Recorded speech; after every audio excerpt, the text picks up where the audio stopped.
Welcome back. In this episode we're going to fit an O2 wideband sensor to my downpipe and we're going to tune the carburetor accordingly.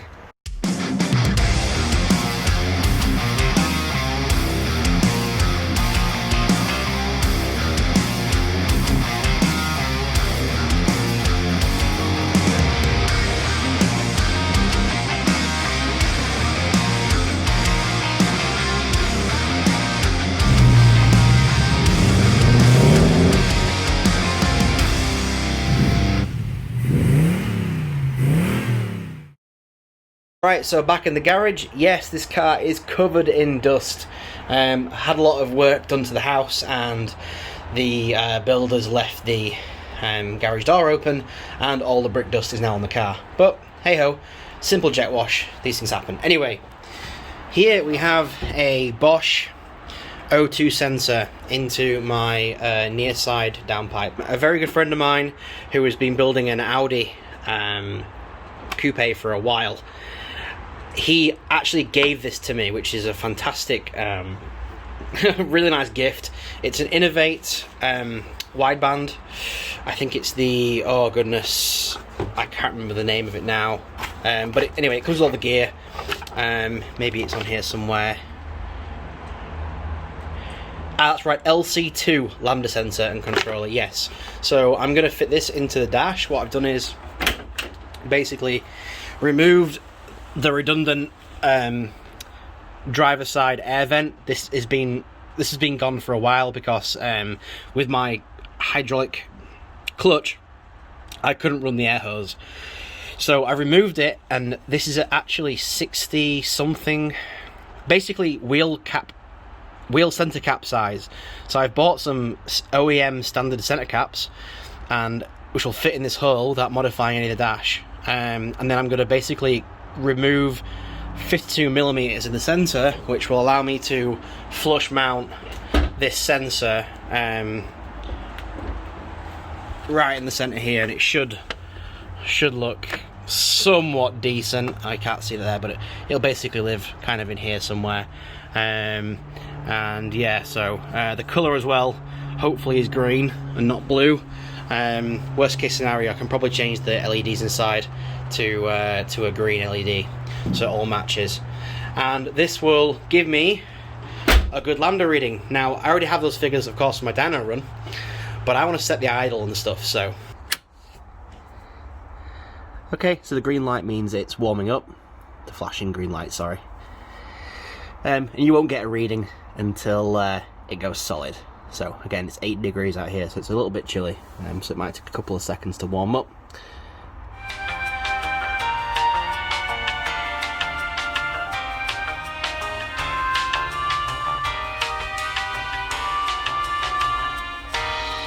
Okay, that took about 30 odd seconds. You can see it's reading 22, so, you know, ultra lean.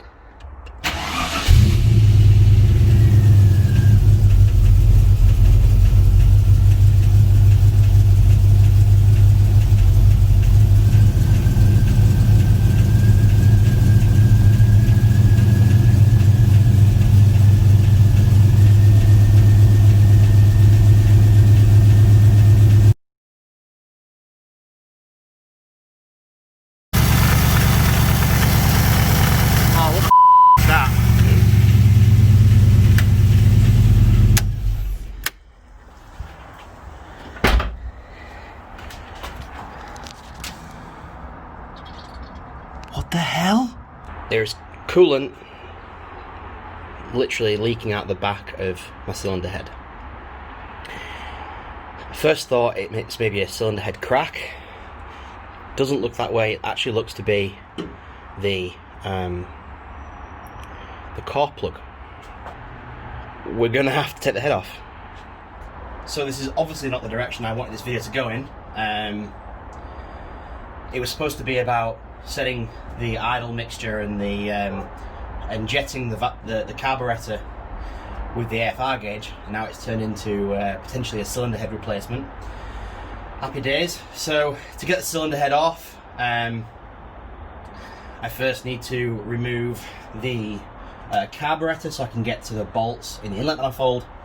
Then I can remove the inlet manifold. I've already taken the spark plugs off. with that out of the way, exhaust manifold off again, and I'm going to have to take off my alternator as well, because there's a big, it's obviously held on with the bracket. So yeah, but the cool thing is I do have a new tool. Now, I got a compressor second hand for painting the car over winter. It's going to be a project again, and it was a good excuse to buy some air tools, so I can now, you know, do the cool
Okay, so I'm 3 hours into this fun job.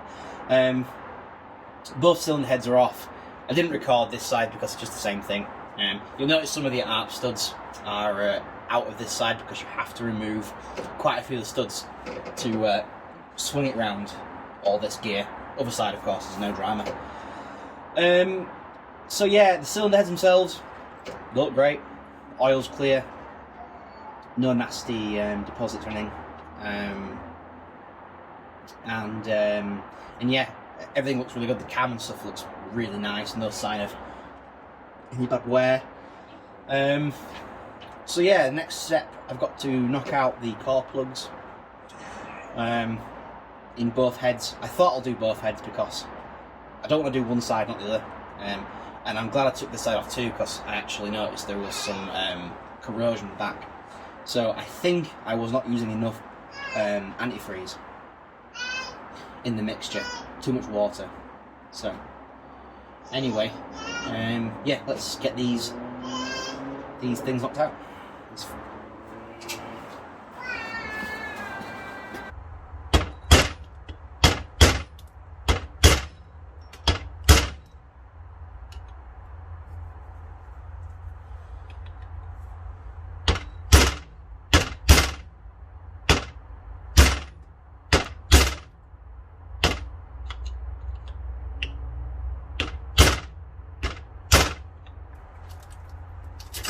All right.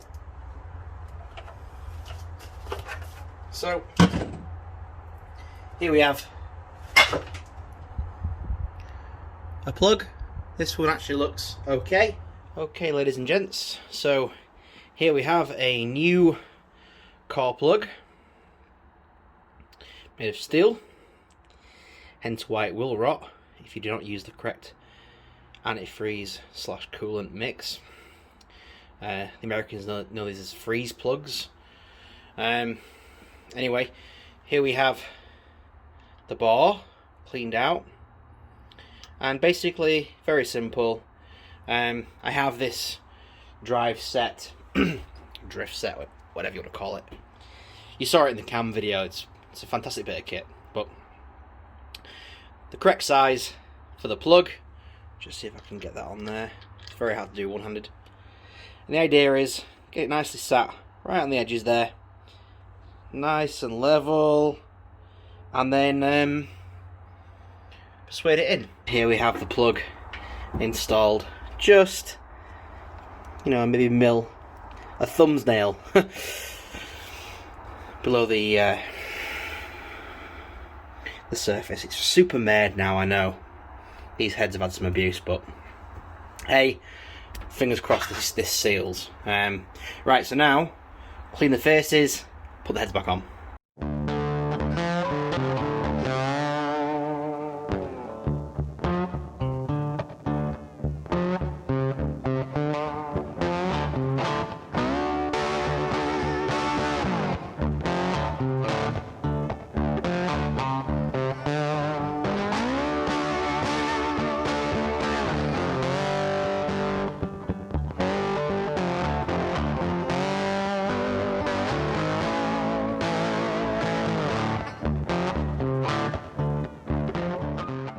Okay, so here we have the tightening sequence. Now, if you're fitting regular head bolts, you would follow this sequence and then you would do this one, so correct torque, which I'm not actually sure what that is, and then you turn it 90 degrees, further 90 degrees, and that's because the original bolts, the factory OEM bolts, are stretch bolts, so you're actually stretching the bolts when you do that. In this case, and that's why they're one use, because, you know, once you stretch them, you should definitely not use them again unless you are literally stuck in the desert. So this is the manual for again, the Buick 215 from ARP. Great products, by the way. The Americans just know how to do aftermarket. So good. So yes, basically 3 equal steps to 80 foot-pounds.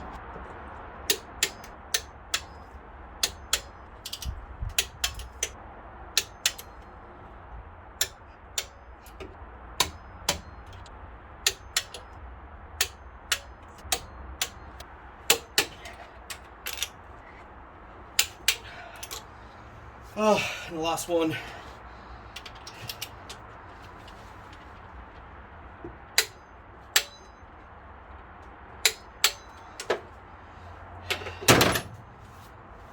That's it. We have cylinder heads and I'm knackered. So, okay. Damn, I hit the gym again. Good lord, I'm unfit. Right, so cylinder heads are on, which means now I can cover it up with my rocker covers, slap my intake back on, and we're off to the races.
Okay, she's all back together again.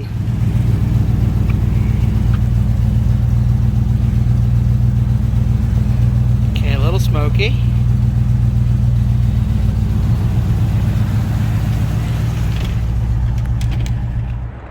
Thanks again. again for watching my crazy adventures in this damn car. I'm currently recording the next video, which involves this and some filler. Yes, I am starting the bodywork, so I'm gonna start getting rid of a lot of the crap paint and see what I need to fill, if I need to fill anything at all. And yeah, it's a lovely day, November 23rd today, I think it is. So I've got a day off work. It's sunny, it's a bit cold, but hey ho. Yeah, I was going to do the carb tuning, but I've put that as a bad job. I'll do it in summer, I'm going to let it nicer, and yeah, so it needs the bodywork anyway, so let's get it done. Thanks again for watching.